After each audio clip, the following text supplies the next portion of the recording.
ሰላም ጤና ይስጥልን በመላው የአሜሪካ ግዛት ለምትገኙ የኛ ሰው ትውልደ ኢትዮጵያን በሙሉ እንደምን አላችሁ እንደምን ቆያችሁ እንዲሁም ከአሜሪካ ውጭ በተለያየ አገር ሆናችሁ ይሄን ዜናና መረጃ በመስማት ላይ ለምትገኙ ሁሉ በቅድሚያ ሰላምታችን በያላችሁበት የዓለም ጥግ ሁሉ ይድረስም። ንጉስ አይከሰስ ሰማይ አይታረስም።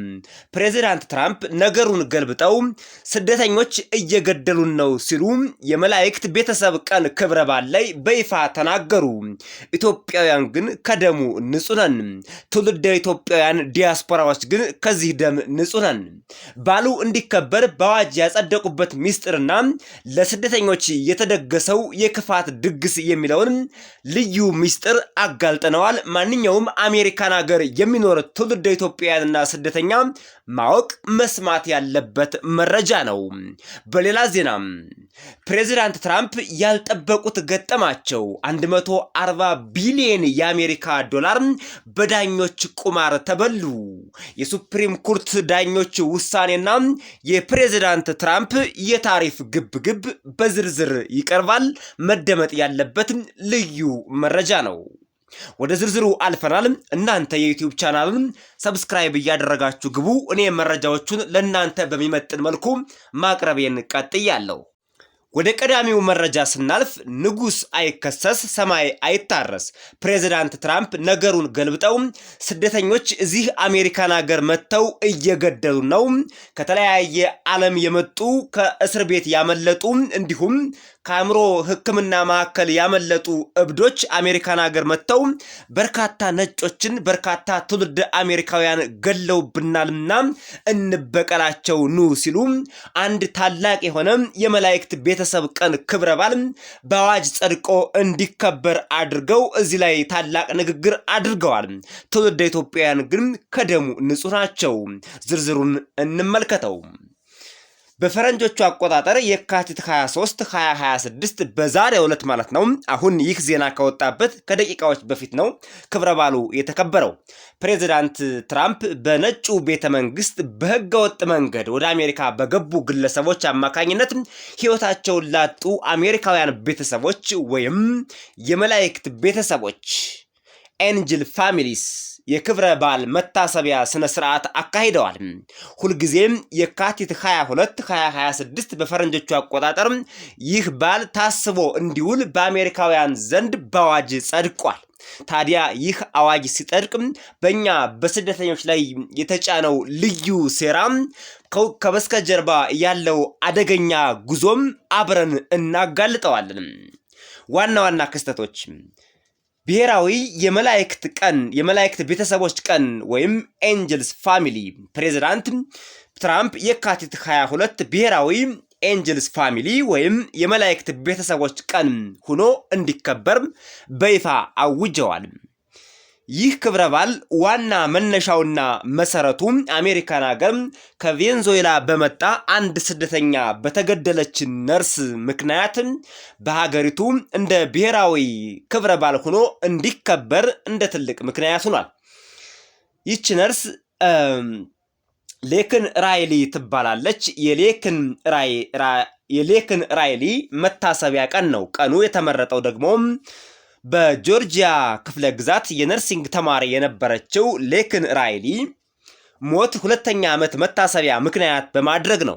ሌክን በ2024 በህገ ወጥ መንገድ ከቬንዙዌላ የገባ አንድ ግለሰብ እንደገደላትና ግለሰቡም የዕድሜ ልክ እስራት በአሜሪካ እንደተፈረደበት ተገልጿል። የሌክን ራይ ህግ ነው እንግዲህ ፕሬዝዳንት ትራምፕ ገና ወደ ስልጣን ሲመጡም የሌክን ራይን ህግ በይፋ አውጥተው እንደሚተገብሩት ቃል ገብተው ነበር ለትውልድ አሜሪካውያን። ይሄን ያላወቁ ኤርትራውያንና ኢትዮጵያውያን በእነሱ ላይ እንደተዘመተባቸው ሳያውቁ ፕሬዝዳንት ትራምፕን በ5 ጣታቸው ፈርመው መርጠው ነበር። ይሁን እንጂ አሁን ግን ነገሩ ከድጡ ወደ ማጡ ሆኗል። በእጅ አግብቶ ቁንጣን እንደሚባለው ፕሬዝዳንት ትራምፕን የመረጡ ትውልደ ኢትዮጵያውያንና ኤርትራውያን አሁን ማልቀስ ጀምረዋል።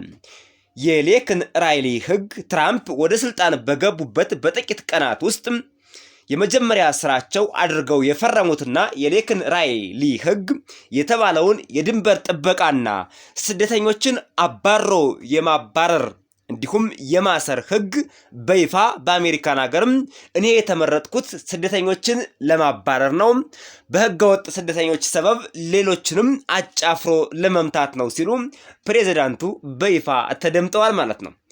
የዚህ ክብረ በዓል የሥነ ሥርዓቱ ዓላማን እንመልከተው። ይሄ ነው ትልቁ ነጥብ። አንደኛ ለተጎጂ ክብር መስጠት፣ በድንበር መላላት ምክንያት ህይወታቸውን ላጡ ዜጎችና ቤተሰቦቻቸው ድምጽ ለመሆን ይህ አስፈላጊ ነው፣ መደረግም አለበት። ይሁን ሌላም ዓላማ ግን አለው። ሁለተኛ የፖሊሲ ለውጥ ማድረግ፣ መንግስታቸው የጀመረውን የጅምላ ማባረር ወይም ማስ ዲፖርቴሽን እርምጃና የድንበር ጥበቃ በጥብቅ አጠናክሮ ለመቀጠልና ድጋፍ ለማግኘት እንዲያስችለው ፕሬዝዳንት ትራምፕ ይችን ነገር ተጠቅሟታል ይላል። እንግዲህ አዲስ የወጣው ዜናና መረጃ ፕሬዝዳንት ትራምፕ በአደባባይና በይፋ የሱ የአይሲ ኤጀንቶች አሌክስ ፕሪቲንና ሬኒ ጉድን አስፓልት ላይ ሲገሉ ተኩሰው ሲመቱ ፕሬዝዳንቱ ምንም አልመሰላቸው። እንደውም የኛም ፖሊሶች ሊማቱ ነው፣ የኛም ፖሊሶች ሊገሉ ነበር፣ የኛ ፖሊሶች ላይ ጥቃት ሊፈጽሙ ስለነበረ ገደልናቸው ሲሉ ፕሬዝዳንቱ በይፋ ተደምጠዋል። ለምን ለስደተኞች ድምጽ ይሆናሉ፣ ለምን ለተቸገሩት ድምጽ ይሆናሉ በሚል የፕሬዝዳንት ትራምፕ ፖሊሶች በአደባባይ በጠራራ ፀሐይ ተኩሰው ሲገሉ ምንም ያላሉ ፕሬዝዳንት ከ2 ዓመት በፊት ለተገደለች አንዲት የነርሲንግ ተማሪ ግን በአሜሪካ ደረጃ በብሔራዊ ደረጃ ሁሌም ይሄ ቀን ታስቦ እንዲውል አዋጅ አወጡ ማለት ነው ፕሬዝዳንቱ። ይች ልጅ የፖለቲካ መጠቀሚያ እያደረጓት ነው ማለት ነው። ስደተኞችን ለማባረር ህብረተሰቡ ከጎናቸው እንዲቆም ለፖለቲካ ቅስቀሳ ተጠቅመውባታል ማለት ነው ፕሬዝዳንቱ እንጂ ለዚች ልጅ አስበው አይደለም። ሌላ ሶስተኛ ዓላማ አለ። ከሱ በፊት እስኪ የፕሬዝዳንቱን ንግግርና እንዲሁም የሌከን ራይሊ እህት ወይም እናት ወይም ቤተሰብ ትመስለናለች፣ ሪሌሽንሺፓቸውን ወይም ዝምድናቸውን እርግጠኞች አይደለንም። ስለ ሌከን ራይ አገዳደል አጠቃላይ የተሰማትንና ፕሬዝዳንት ትራምፕ ዋሉልኝ ስላለችው ውለታ በዝርዝር ትናገራለች። የሁለቱን ንግግር አንድ ላይ ነው የምናሰማችሁ። እሱን አዳምጠን ከዚህ ክብረ በዓል ጋር ተያይዞ ስለኛ የተደገሰውን ሶስተኛውን ድግስ ደግሞ ከቪዲዮ በኋላ እንመለሳለን።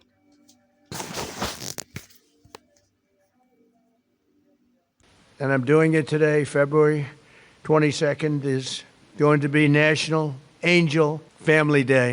Very important. So many incredible family members and friends, parents and children. On February 22nd, 2 years ago, a brilliant 22-year-old nursing student named Laken Hope Riley went out for a run on a college campus in Georgia. Laken was viciously attacked, brutally beaten and murdered by an illegal alien gang member who the last administration heartlessly released into our country.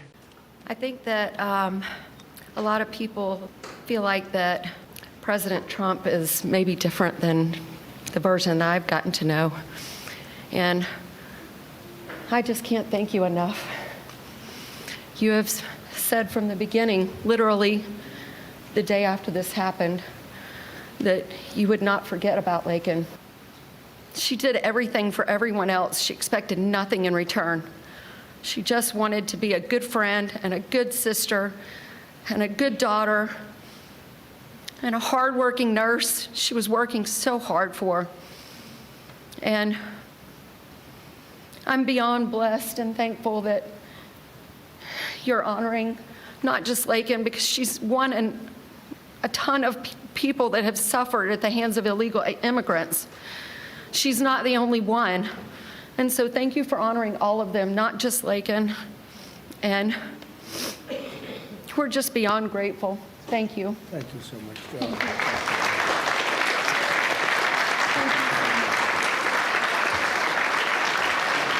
I'm Steve Doocy. I'm Brian Kilmeade. And I'm Ainsley Earhart. And click here to subscribe to the Fox News YouTube page to catch our hottest interviews and most compelling analysis. እንግዲህ ቪዲዮ ላይ እንደሰማችሁትና እንዳያችሁት ፕሬዝዳንት ትራምፕ ከተለያዩ አገራት አሉ ከእስር ቤት አምልጠው የመጡ እስረኞች፣ ሌቦች፣ ጋንጊስተሮች እንዲሁም ከሜንታል ኢንስቲትዩሽን ወይም ከአይምሮ ሕክምና ማዕከል አምልጠው የመጡ በአጠቃላይ በሚሊዮን የሚቆጠሩ ስደተኞች አሜሪካን ወረዋት ነበር ነው የሚሉት ፕሬዝዳንቱ። እንግዲህ ለጊዜው ኢትዮጵያውያን ከደሙ ነፃ ነን ያልነው በምክንያት ነው። ኢትዮጵያ ውስጥ እንደሚታወቀው የአይምሮ ታማሚዎች የሚታከሙበት አንደኛው ሆስፒታል አማኑኤል ነው። ሌላም ሊኖር ይችላል። ማረሚያ ቤቶችን ካየን ደግሞ ቅሊንጦ ምናምን የሚባሉ ማረሚያ ቤቶችን በስም እንሰማለን። ከነዚህ አምልጦ አሜሪካን ሀገር የሄደ ሰው እስካሁን አልሰማንም። ትውልደ ኢትዮጵያውያን አሜሪካን ሀገር ሂደው ኔቲቭ የሆኑ ኔቲቭ የሚለው ምናልባት ሌላ ትርጉም ሊኖረው ይችላል። ትውልደ አሜሪካውያን የሆኑ በሚለው እንግለጸው።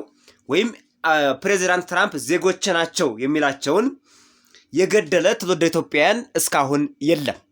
በዚህ ምክንያት እኛ ኢትዮጵያውያን ከደሙ ንጹህ ነን ማለት እንችላለን። አብዛኛዎቹ ፕሬዚዳንት ትራምፕ የሚገልጿቸው ከሜንታል ኢንስቲትዩሽን ያመለጡ እብዶች፣ ከእስር ቤት ያመለጡ ሌቦች የሚሏቸው ከቬንዙዌላ፣ ከሜክሲኮ እና ከእንደዚህ አይነት ሀገሮች የመጡትን ነው።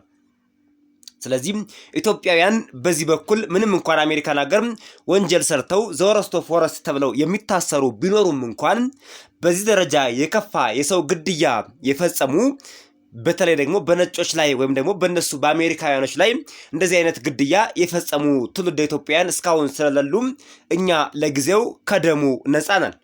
እንግዲህ በእርግጥ ይቺ የነርሲንግ ተማሪ የዩኒቨርሲቲ የነርሲንግ ተማሪ ናት።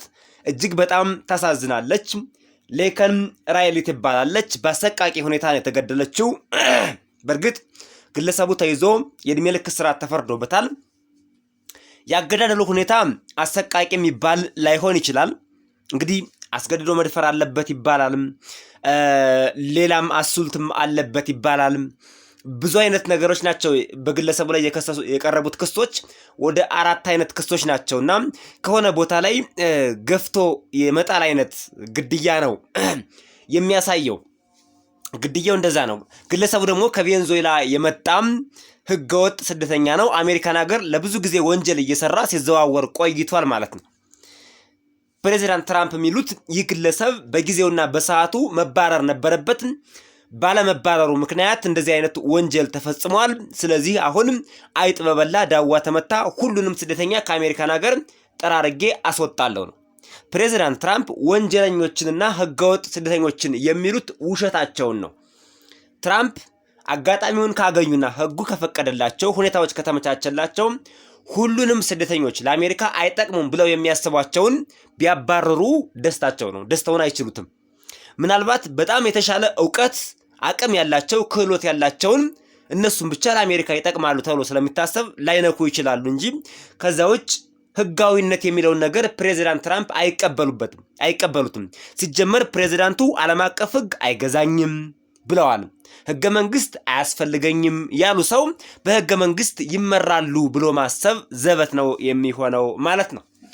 እንግዲህ ከዚህ ክብረ በዓል ጋር ተያይዞ ሁልጊዜም የካቲት 22 በፈረንጆቹ አቆጣጠር 2026 ማለት ነው ከዛሬ ጀምሮ ከትናንት ማለት ነው ከትናንት ጀምሮ በየዓመቱ ሁልጊዜ ይህ ቀን እንዲከበር ይህ ቀን ሲከበር ስደተኞች አሜሪካ አገር መጥተው እኛን አሜሪካውያን የገደሉ ናቸው፣ ስለዚህ እንዲባረሩ ህዝቡ ቂም እንዲይዝባቸው ህዝቡ ቁርሾ እንዲይዝባቸው ማህበረሰቡን ለማነሳሳት ሁልጊዜም ይሄ ክብረ በዓል እንዲከበር በህዝብ መካከል ጥላቻን አስቀምጠው ሄዱ ማለት ነው።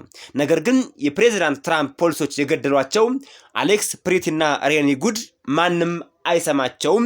የነሱ ደም ግን ፈሶ ቀርቷል ማለት ነው።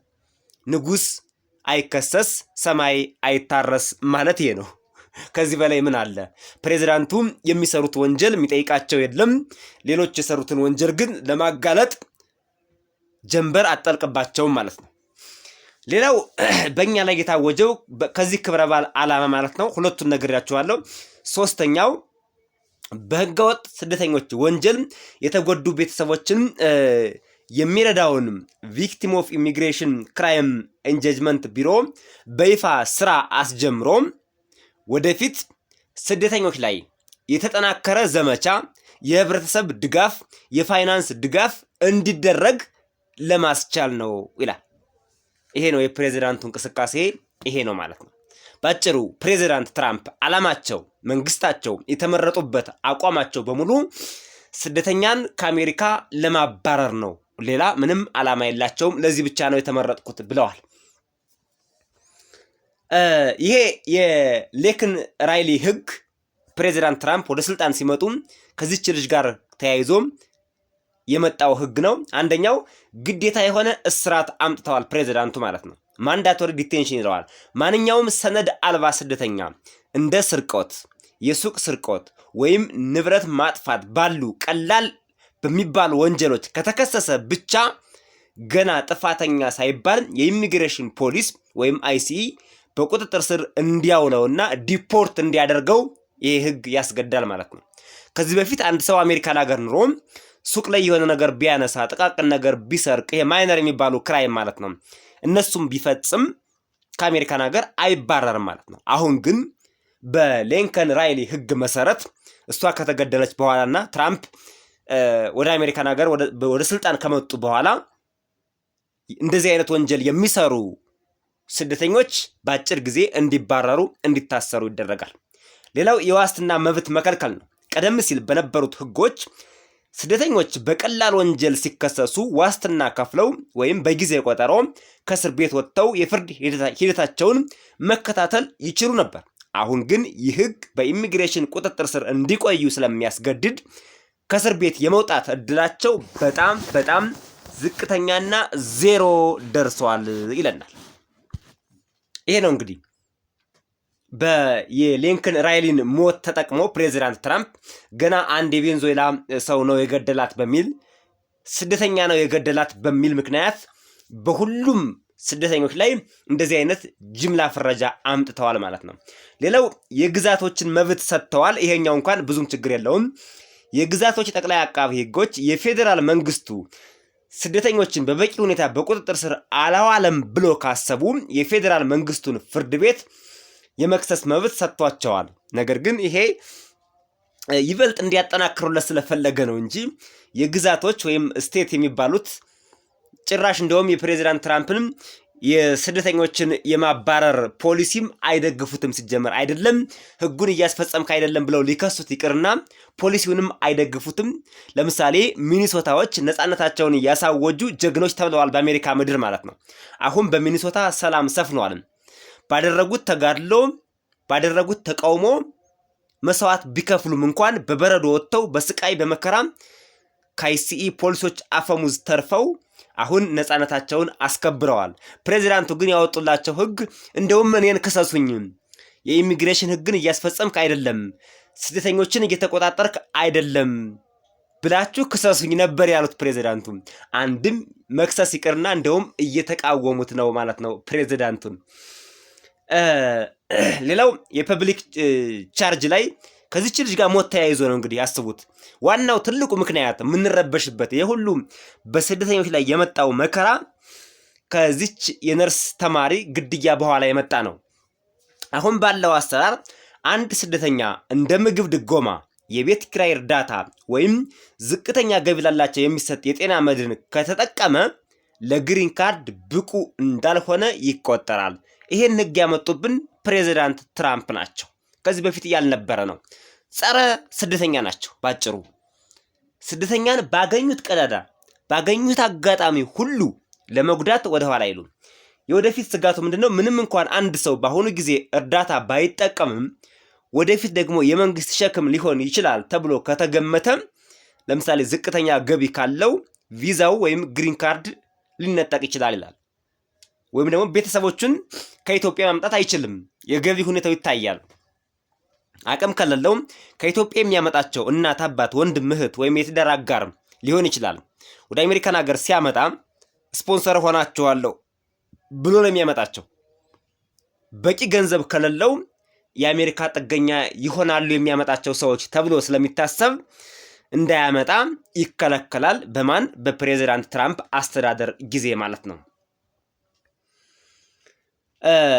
ለአሁኑ ስደተኞች ምን አይነት ጥንቃቄ ማድረግ አለባችሁ የሚለውን ስንመለከት አለብን፣ እኔም አብረን ስለሆነ በጋራ ምን አይነት ጥንቃቄ ማድረግ አለብን ወደሚለው ስንመጣ እንግዲህ የፕሬዚዳንት ትራምፕ አስተዳደር ከስካሁኑ ከለመድ ነው ለየት ያለ ስለሆነ ነው። አነሳሱ፣ አመለካከቱ፣ ዶክትሪኑ ሁሉም ነገር የተለየ ስለሆነ ነው ሁልጊዜም ጥንቃቄ አድርጉ የምንለው። ከህግ ጋር አለመጋጨት፣ በጣም ቀላል የሚባሉ ጥፋቶች ለምሳሌ የትራፊክ ደንብን መጣስ ወይም በስተት የሌላ ሰው ንብረት መንካት አሁን ወዲያውኑ ወደ እስራትና ወደ ዲፖርቴሽን የሚያበቁ ከባድ ወንጀል ሆነዋል። አስቡት እንግዲህ ጥቃቅን የሚባሉት እዚህ አሜሪካን ሀገር የሚኖሩ ዜጎች የሚባሉት ትራምፕ ዜጎች ናቸው አሜሪካውያን ናቸው ብሎ የሚያምንባቸው ቢሰሩት ምንም የማያስብላቸውን ስደተኛ ሲሰራው ግን ያሳስራል ብቻ ሳይሆን ከአሜሪካ ያባርራል። ስለዚህ ተጠንቀቁ። ጠጥቶ ማሽከርከር ድራይቪንግ አንደር ኢንፍሉዌንስ ከዚህ በፊት በእኛ ዩቲዩብ ቻናል ኮሜንት ላይ ጠቅሳችሁ ነበር። ወንጀል ነው እንዴ ምናምን ብላችሁኛል። አዎ ጠጥቶ ማሽከርከር ወንጀል ነው። ድራይቪንግ አንደር ኢንፍሉዌንስ DUI ይባላል። ስለዚህ ይሄን ማቆም ያስፈልጋል። የትራፊክ ህግን 100% ማክበር ያስፈልጋል። ምንም ማድረግ ስለማይቻል ማለት ነው። ሌላው ምንም ንብረት የወደቀች ቅንጣት ዶላርም እንኳን ብትሆን ምንም አይነት ፐኒም ቢሆን መንካት እንደሌለብን ያስተምራል አዲሱ ህግ ማለት ነው። የህግ ምክር ማግኘት ማንኛውም የመንግስት እርዳታ ከመጠየቀው በፊት ወይም ከኢሚግሬሽን ጋር የተያያዙ አጠቃላይ ነገሮችን ተግባራዊ ከማድረጋችሁ በፊት በራሳችሁ ከመወሰናችሁ በፊት መረጃዎችን መከታተል፣ ከእንደዚህ አይነት የዩቲዩብ ቻናሎች መረጃዎችን መስማት ማዳመጥ፣ ከዚህ አለፍ ሲል ደግሞ ጠበቃ መያዝ። የኢሚግሬሽን ጠበቆች አሉ፣ የሀበሻ ጠበቆች፣ የነጮችም አሉ። ግን የሀበሻ ጠበቆችን እንድትይዙ ነው ሪኮመንድ የምናደርጋችሁ። እነሱን መያዛችሁን አትርሱ። መብትን ማወቅ፣ ያ ሲባል ግን መፍራት፣ መሸማቀቅ፣ መደናገጥ ሳይሆን ህጉን ማክበር ያለብንን ማክበር፣ መብታችን ደግሞ ማወቅ። በቁጥጥር ስር በምንውልበት ወቅት ዝም የማለት መብት አንደኛ አለን። ጠበቃ የማግኘት መብት አለን። እንዲሁም በፕሬዚዳንት ትራምፕ ህጎች ላይ ተቃውሞ የሚያድረግ ሰላማዊ ሰልፍ የማድረግ ሰላማዊ ሰልፍ የመውጣት መብት አለን። ትውልደ ኢትዮጵያውያን በዚህ ዙሪያ ደካሞች ናቸው፣ ቀዝቃዞች ናቸው ይባላል። ሶማሌዎችን ተመልከቷቸው። ከጫፍ እስከ ጫፍ ተደራጅተው ባደረጉት ከፍተኛ ተቃውሞና ትግል በሚኒሶታ አሁን ሰላም መጥቷል። አሁን በሚኒሶታ የአይሲ ወታደሮች በሙሉ ወጥተው 400 የሚሆኑ የአይሲ ፖሊሶች ብቻ እንዲሁ ባዶ እንዳይሆን አልፎ አልፎ ተቀምጠዋል። መብታቸውን አስከብረዋል ማለት ነው።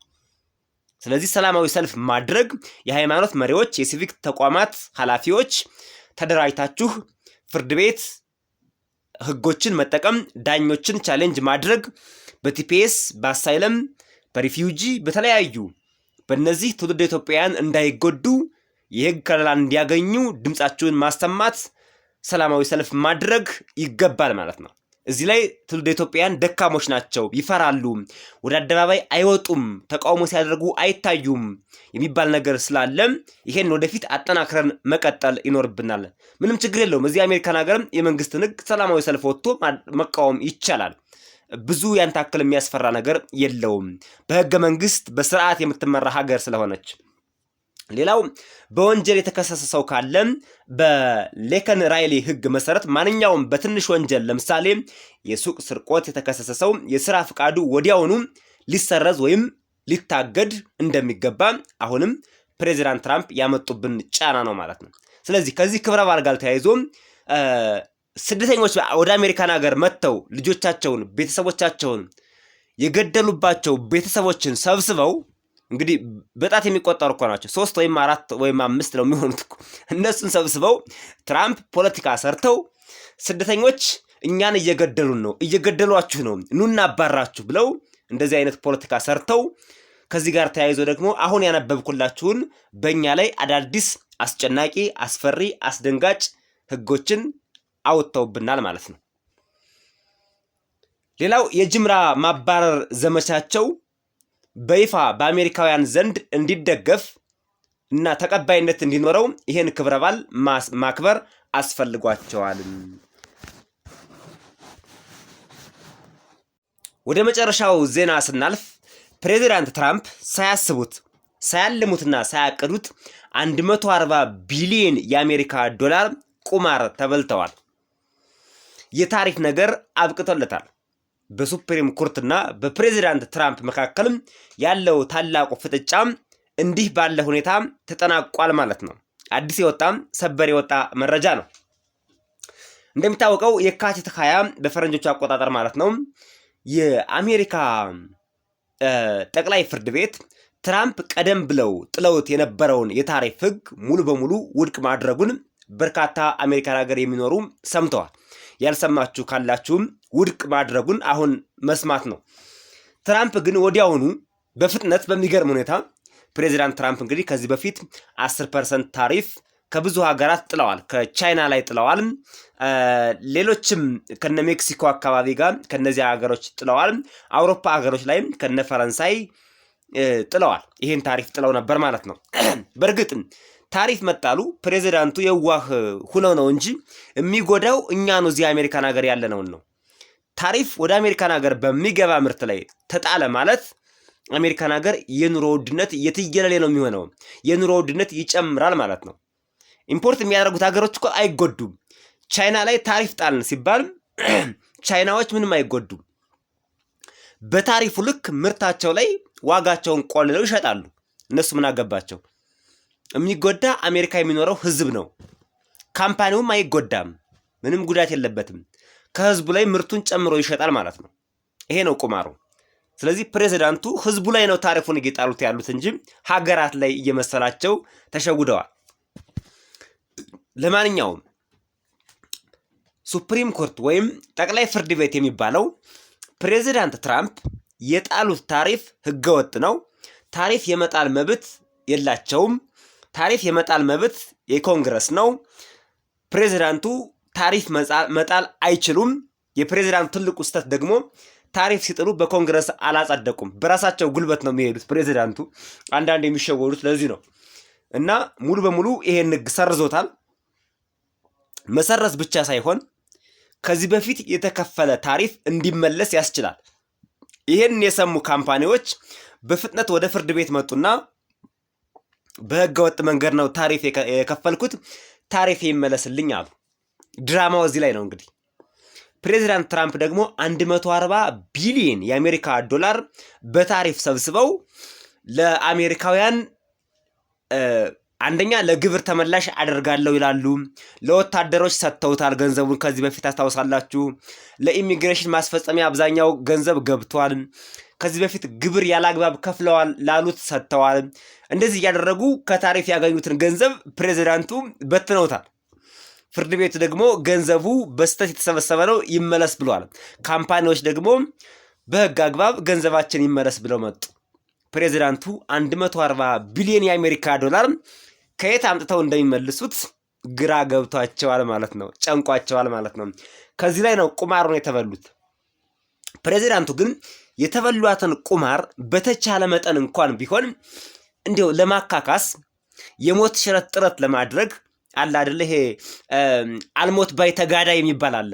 ዝም ብሎ አብቅቷል እኮ የለም፣ ተበልቷል፣ በሆነ ነገር ተበልቷል። ግን አልሞት ባይ ተጋዳይ የሚባል ዝም ብሎ የሚፍጨረጨር ማለት ነው። እሱን ለማድረግ ፕሬዚዳንቱ ምን አደረጉ? ሌላ የታሪፍ የመጣያ መንገድ አለ። ፕሬዚዳንቱ የተጠቀሙበት የመጀመሪያው 10% የጣሉትና ሱፕሪም ኮርት ያገደው ሌላ ነው። ሌላ ደግሞ ትንሽዬ ቀዳዳለች በታሪፍ ህግ መሰረት ፕሬዚዳንቱ መጣል የሚችሏት ማለት ነው። እሷ ምንድናት? ከ10% የነበረውን ወደ 15% ከፍ አድርገው በዓለም አቀፍ ደረጃ ወደ አሜሪካን ሀገር ለሚገባ ሸቀጥ በሙሉ 15% ታሪፍ ጥለዋል ማለት ነው። ይሄ አዲስ ታሪፍ ነው። የከሰሩትን 140 ቢሊዮን ዶላር ያካከሱት ይሆን እናያለን እሱን። ለማንኛውም ነገር ግን የማን ነው ፓወሩ የሚበልጠው? የሱፕሪም ኮርት ነው የፕሬዚዳንቱ ነው? ብዙ ሰው ይወዛገባል። ማን ነው የበላይ የሚለውን ስንመለከት በህግ አግባብ ካየነው ሱፕሪም ኮርት ከፕሬዚዳንቱ ትራምፕ የሚበልጥ ፓወር አለው። የፕሬዚዳንት ትራምፕን ህገወጥ ነው ብሎ የመሻር ሙሉ ስልጣን አለው ሱፕሪም ኮርት። ፍርድ ቤቱ ታሪፍ የመጣል ስልጣን የኮንግረስ እንጂ የፕሬዚዳንቱ አይደለም በማለት ማገድ ይችላል። ይሄ በአሜሪካን ሀገር ይሰራል። ፕሬዚዳንቱ ግን በፖለቲካም በምንም በተለያየ ነገር ተጠቅመው ደግሞ ይችን ክፍተት በማግኘት ተጨማሪ ታሪፍ በዓለም ሀገራት ሁሉ እንዲጥሉ አስገድዷቸዋል። ግን ይሄ ለአጭር ጊዜ የሚቆይ ነው። ከ150 ቀን በላይ ማለፍ አይችልም። ፕሬዚዳንቱ ያላቸው ስልጣን እስከ 150 ቀን ነው። ከዛ በኋላ ካልጸደቀ ታሪፉ ይነሳል ማለት ነው። ስለዚህ የሱፕሪም ኮርቱ ፓወር እንደሚበልጥ የፕሬዚዳንቱ ፓወር ከሱፕሪም ኮርት በታች እንደሆነ ልነግራችሁ እንፈልጋለን። ትራምፕ የትኛውን ህግ ተጠቀሙ? ያው በመጀመሪያ ትራምፕ ያሁን የተጠቀሙት 1974 የወጣውን አንቀጽ ናት። እቺ አንቀጽ ወይም ሴክሽን 120 ትባላለች። ዘ ትሬድ ኦፍ አክት የምትባለውን እቺ ለ150 ቀን 15% ታሪፍ ፕሬዚዳንቱ መጫን ይችላሉ። የአሜሪካ ንግድ ተዛብቷል ተብሎ ከታሰበ ነው ይሄኛው ለሱ ነው የሚጥሉት ማለት ነው ታሪፍ እና እቺ ለ150 ቀን ናት። ይሄም የሚቆም ነው ማለት ነው። ቀጥሎ ምን ይሆናል? 150 ቀን ገደቡ ካለፈ በኋላ ይህ አዲሱ 15% ታሪፍ ለ150 ቀናት ብቻ ነው የሚቆየው። ከዚያ በኋላ እንዲቀጥል በኮንግረስ መጽደቅ አለበት። ኮንግረሱ ደግሞ አያጸድቀውም ይሄን ነገር ማለት ነው። የዋጋ ንረት፣ የታሪፍ መጨመር ከሀገር ውስጥ ወደ አሜሪካ በሚገቡ ምርቶች ላይ በስልኮች፣ በልብሶች፣ በመኪና፣ በጌጣጌጦች ላይ ከፍተኛ ጭማሪ ያመጣል ማለት ነው። የተከበራችሁ አድማጭ ተመልካቾቻችን ለዛሬ ለእናንተ ይጠቅማሉ ይመጥናሉ ያልናቸው ዜናዎችና መረጃዎች እነዚህ ነበሩ። በሌሎች ዜናዎችና መረጃዎች እስከምንገናኝ የዩቲዩብ ቻናሉን ሰብስክራይብ እያደረጋችሁ በሰላም ቆዩን። ወደ መጨረሻው ዜና ስናልፍ ፕሬዚዳንት ትራምፕ ሳያስቡት ሳያልሙትና ሳያቅዱት 140 ቢሊዮን የአሜሪካ ዶላር ቁማር ተበልተዋል። የታሪፍ ነገር አብቅቶለታል። በሱፕሪም ኮርትና በፕሬዚዳንት ትራምፕ መካከልም ያለው ታላቁ ፍጥጫ እንዲህ ባለ ሁኔታ ተጠናቋል ማለት ነው። አዲስ የወጣም ሰበር የወጣ መረጃ ነው። እንደሚታወቀው የካቲት 20 በፈረንጆቹ አቆጣጠር ማለት ነው የአሜሪካ ጠቅላይ ፍርድ ቤት ትራምፕ ቀደም ብለው ጥለውት የነበረውን የታሪፍ ህግ ሙሉ በሙሉ ውድቅ ማድረጉን በርካታ አሜሪካን ሀገር የሚኖሩ ሰምተዋል። ያልሰማችሁ ካላችሁም ውድቅ ማድረጉን አሁን መስማት ነው።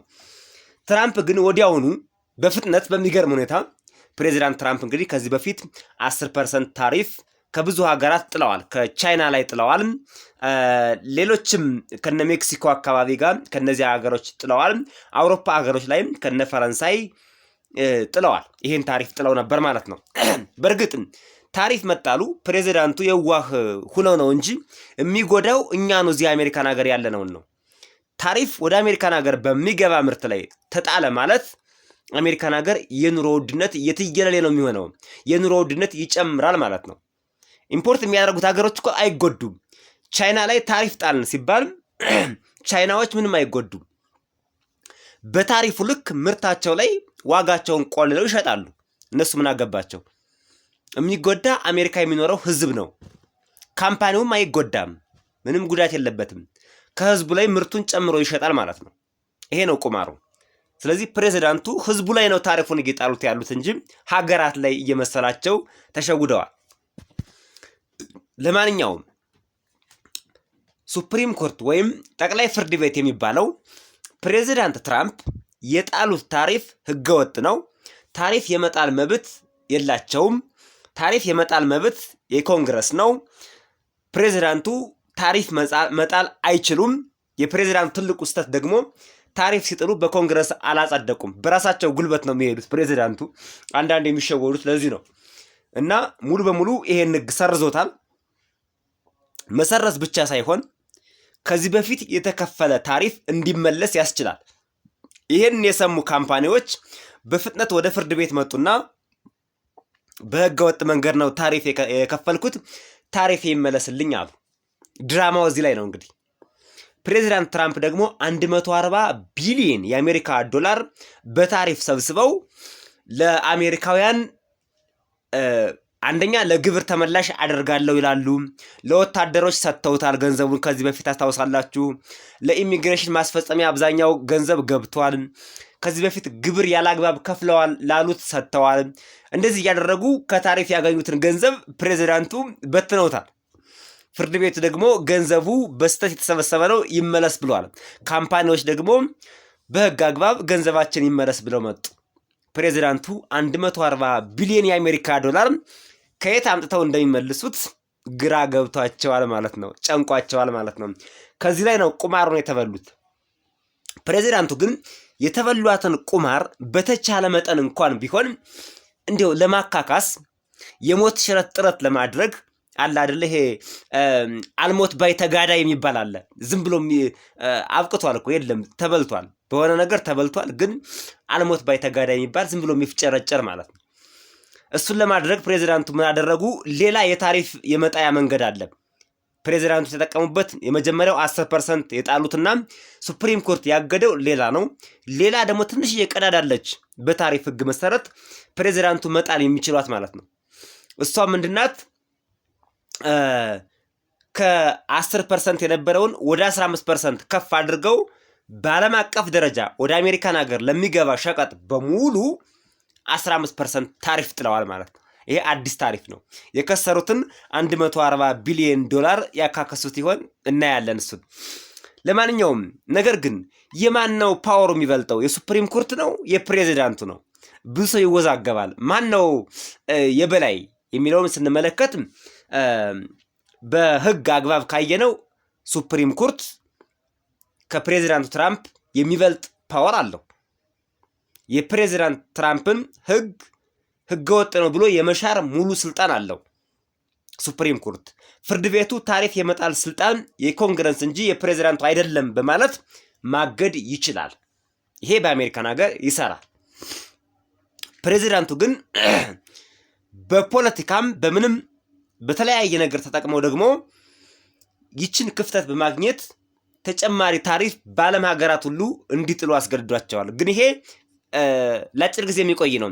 ከ150 ቀን በላይ ማለፍ አይችልም። ፕሬዚዳንቱ ያላቸው ስልጣን እስከ 150 ቀን ነው።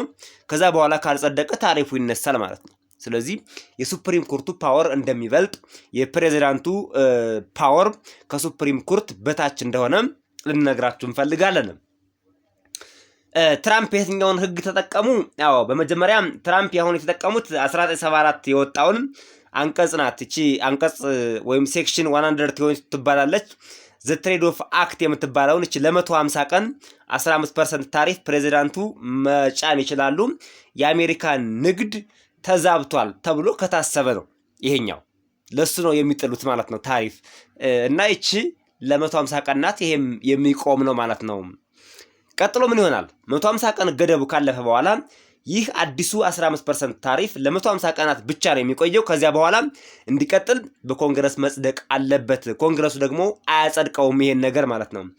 የዋጋ ንረት፣ የታሪፍ መጨመር ከሀገር ውስጥ ወደ አሜሪካ በሚገቡ ምርቶች ላይ በስልኮች፣ በልብሶች፣ በመኪና፣ በጌጣጌጦች ላይ ከፍተኛ ጭማሪ ያመጣል ማለት ነው። የተከበራችሁ አድማጭ ተመልካቾቻችን ለዛሬ ለናንተ ይጠቅማሉ ይመጥናሉ ያልናቸው ዜናዎችና መረጃዎች እነዚህ ነበሩ። በሌሎች ዜናዎችና መረጃዎች እስከምንገናኝ የዩቲዩብ ቻናሉን ሰብስክራይብ እያደረጋችሁ በሰላም ቆዩን።